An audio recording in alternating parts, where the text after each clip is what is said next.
رب العالمین والعاقبۃ للمتقین والصلاة والسلام علی اشرف الانبیاء والمرسلین وعلی آلہ وصحبہ اجمعین۔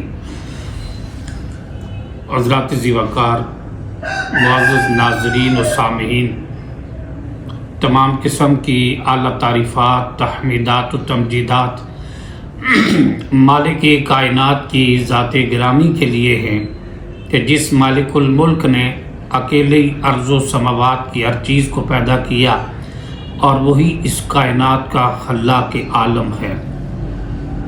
لاکھوں کروڑوں درود و سلام ہوں اس ہستی اقدس و مقدس پر کہ جن کا نام نامی اسم گرامی محمد اکرم صلی اللہ علیہ وآلہ وسلم، وہ ذات گرامی جنہیں مالک کائنات نے اس کائنات کے اندر رحمت کائنات بنا کے مبعوث فرمایا۔ معزز ناظرین، آج ہم آپ کے سامنے مختصر سے وقت میں قتل مسلم کے حوالے سے اس کی جزا، اس کی سزا اور اس تمام بات پر غور کریں گے اور بیان کریں گے کہ یہ کتنا بڑا جرم ہے کسی مسلمان کو ناحق قتل کرنا۔ انشاءاللہ الرحمن ہمارا بیان قرآن و سنت کی روشنی میں ہوگا، یا رب کے قرآن سے بیان کیا جائے گا، یا تاجدار مدینہ کی سنت و فرمان سے بیان کیا جائے گا، کیونکہ رب کے قرآن جیسا کسی کا کلام نہیں اور حبیب کبریا کے فرمان جیسا کسی کا فرمان نہیں۔ رب ذوالجلال نے قرآن مجید کے اندر اس مسئلے پر بڑی تفصیل سے بیان کیا ہے اور دو ٹوک اور واضح الفاظ میں اس کی سزا کا ذکر کیا ہے۔ آج ملک پاکستان وطن عزیز کے اندر روزانہ قتل عام کیا جاتا ہے اور لوگ مذاہب کے نام پر، مسالک کے نام پر مسلمانوں کو قتل کرتے ہیں اور گویا کہ وہ قتل کرنا اپنے لیے باعث شہادت سمجھتے ہیں، اپنی کامیابی اور کامرانی سمجھتے ہیں، اور اپنی طرف سے یہ سمجھتے ہیں ہم نے جہاد کر لیا، ہم نے کوئی بڑا مارکا مار لیا کہ کسی مسلمان کو قتل کر لیا۔ حالانکہ اس بد نصیب کو، اس بدبخت کو یہ پتہ نہیں کہ میں یہ کام کر کے بے گناہ کسی مسلمان کا خون بہا کے میں تو دائرہ اسلام سے نکل گیا، ابدی جہنمی ہو گیا، اللہ کے عذاب اور اس کی لعنت کا مستحق ہو گیا، اور وہ خوش ہو رہا ہے۔ نبی پاک صلی اللہ تعالیٰ علیہ وآلہ وسلم کا ارشاد گرامی ہے، نبی مکرم صلی اللہ علیہ وسلم فرماتے ہیں، صحیح البخاری کے اندر یہ حدیث مبارکہ ہے، سباب المسلم فسوق وقتالہ کفر۔ نبی پاک صلی اللہ علیہ وسلم نے فرمایا مومن کو گالی دینا فسق و فجور ہے۔ یہ صحیح البخاری کے اندر حدیث مبارکہ ہے۔ اللہ کے رسول علیہ السلام فرماتے ہیں وَقِتَالُهُ كُفْرٌ، اور اس کے ساتھ قتال و مقاتلہ جو ہے وہ کفر کا ارتکاب ہے۔ اور نبی پاک صلی اللہ علیہ وآلہ وسلم نے صحیح البخاری کے اندر یہ حدیث مبارکہ موجود ہے، اور صحیح مسلم میں اللہ کے رسول صلی اللہ علیہ وآلہ وسلم نے یہ بات ارشاد فرمائی۔ اللہ کے رسول علیہ السلام نے فرمایا میرے بعد تم گمراہ نہ ہو جانا، میرے بعد ایک دوسرے کی گردنیں کاٹنا شروع نہ کر دینا۔ پتہ یہ چلا اللہ کے رسول علیہ السلام کے اس فرمان مبارک سے کہ جو بندہ کسی شخص کو قتل کرتا ہے، کسی مسلمان کا خون بہاتا ہے ناحق، اس بندے کو اللہ کے پیغمبر علیہ السلام گمراہ ترین انسان سمجھتے ہیں۔ اور پھر دوسری حدیث مبارکہ صحیح بخاری مسلم کی روایت میں، صحیحین کی اس روایت کے اندر یہ بھی فرمایا، نبی پاک صلی اللہ علیہ وسلم نے فرمایا، لوگوں کو بتایا لوگوں میرے بعد کفر کے اندر نہ لوٹ جانا کہ ایک دوسرے کی گردنیں کاٹنا نہ شروع کر دینا۔ پتہ یہ چلا کہ نبی پاک صلی اللہ علیہ وآلہ وسلم نے اس کو دور جاہلیت کا وتیرہ قرار دیا ہے، اور ان لوگوں کی عادت قرار دیا گیا فرمایا کہ تم دوبارہ کفر میں نہ لوٹ جانا، میرے بعد ایک دوسرے کو قتل نہ کرنے کا ارتکاب کرنا، ایک دوسرے کو قتل نہ کرنا، کہ کفر کے اندر نہ لوٹ جانا۔ جس طرح کہ نبی پاک علیہ السلام کی آمد سے پہلے کافر لوگوں کا وتیرہ تھا کہ چھوٹی چھوٹی باتوں پر ایک دوسرے کو قتل کر لیتے تھے، اور خاندانوں کے اندر عرصہ دراز تک لڑائی کی آگ جلتی رہتی اور لوگ اس کے اندر جلتے رہتے تھے۔ تو اللہ کے رسول نے فرمایا میرے بعد کفر کے اندر نہ لوٹ جانا، ایک دوسرے کا قتل عام نہ کرنا، ایک دوسرے کو قتل و غارت کا نشانہ نہ بنانا، ایک دوسرے کی گردنیں نہ مارنا شروع کر دینا۔ نبی پاک علیہ السلام اس فعل کو کیا کہتے ہیں؟ تو رب ذوالجلال نے قرآن مجید کے اندر اس بارے میں کیا فرمایا؟ رب ذوالجلال سورہ نساء کے اندر فرماتے ہیں من یقتل مومنا متعمدا فجزاؤ جہنم۔ اللہ رب العالمین فرماتے ہیں جو کسی مومن کو ناحق قتل کرے جان بوجھ کر، جو کسی مسلمان کو جان بوجھ کر قتل کرے، فجزاؤ جہنم، رب العالمین فرماتے اس کا بدلہ اس کے نتیجے میں قاتل کے لیے جہنم ہے۔ پھر اللہ رب العالمین فرماتے ہیں اس کے لیے جہنم میں وَعَلَيْهِ غَضِبَ اللَّهُ عَلَيْهِ، اللہ کا غضب بھی اس پر، اللہ کا غصہ بھی ہے، وہ اللہ کی لعنت بھی ہے اس پر۔ وَعَلَيْهِ غَضِبَ اللَّهُ عَلَيْهِ وَلَعْنَهُ وَأَعَدَّ لَهُ عَذَابًا عَظِيمًا۔ رب العالمین فرماتے ہیں کہ جو شخص کسی مسلمان کو جان بوجھ کر کسی مومن کو قتل کرے، فرمایا اس کا بدلہ جو ہے قاتل کے لیے جہنم ہے، اور پھر فرمایا اس پر اللہ کا غضب بھی ہے، اللہ کا غصہ بھی ہے، وَلَعْنَهُ، اللہ کی اس پر لعنت بھی ہے۔ اللہ کی لعنت بھی ہو اس شخص کے اوپر جو کسی کو قتل کرے، اور پھر فرمایا عَدَّ لَهُ عَذَابًا عَظِيمًا، تو رب ذوالجلال نے فرمایا اس کے لیے دردناک بڑا عذاب تیار رکھا ہے، تیار ہے اس کے لیے بڑے عذاب کی آخرت میں سزا بھی تیار ہے۔ یہ 4 سزاؤں کا ذکر کیا کہ قتل کرنے والا ہمیشہ جہنمی ہے، خالدن فیہا، اللہ فرماتے ہیں وہ ہمیشہ رہے گا۔ من قتل مومنا متعمدا فجزاؤ جہنم، فرمایا جو کسی مسلمان کو قتل کرے تو اس کے لیے بدلہ جو ہے وہ جہنم ہے، خالدن فیہا، اللہ فرماتے ہیں وہ اس کے اندر ہمیشہ رہے گا، ہمیشہ ہمیشہ جہنم کے اندر رہے گا۔ وَعَلَيْهِ غَضِبَ اللَّهُ، اس پر اللہ کا غضب ہے اور اللہ کی لعنت ہے، اور آخرت میں بڑا عذاب اس کے لیے تیار ہے۔ اس لیے اللہ رب العالمین کے عذاب رب العالمین کے مستحق نہ بن جاؤ۔ رب العالمین نے بڑی سختی سے منع کیا، اور قرآن مجید کے اندر سورہ المائدہ میں کہا جس نے ایک انسان کو قتل کیا اس نے پوری انسانیت کو قتل کیا۔ نہ حق جس شخص نے ایک انسان کو قتل کیا گویا کہ اس نے پوری انسانیت کو قتل کیا۔ اس لیے اہل ایمان اور مسلمانوں کو اتنا بڑا اقدام کرنے سے سوچنا چاہیے۔ قتل کرنا تو قتل بہت بڑا اقدام ہے اور بہت بڑا کبیرہ گناہ ہے۔ نبی پاک صلی اللہ علیہ وسلم کا ارشاد مبارک ہے، سنن ابی داؤد کے اندر یہ حدیث مبارکہ ہے کہ نبی پاک علیہ السلام فرماتے ہیں کہ اللہ سے امید ہے کہ رب ذوالجلال سارے گناہ معاف کر دے گا، لیکن 2 گناہ ایسے ہیں جسے رب ذوالجلال کبھی معاف نہیں کرے گا۔ وہ کون سے گناہ ہیں؟ سب سے پہلے اللہ کے رسول نے فرمایا اللہ کے ساتھ شرک کرنا۔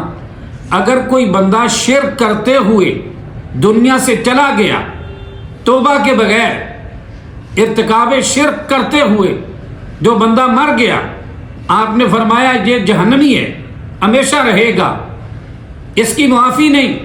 اور اس کے بعد فرمایا جو کسی بندے کو ناحق قتل کیا، ایسا بندہ بھی ابدی جہنمی ہے، اور وہ بھی ہمیشہ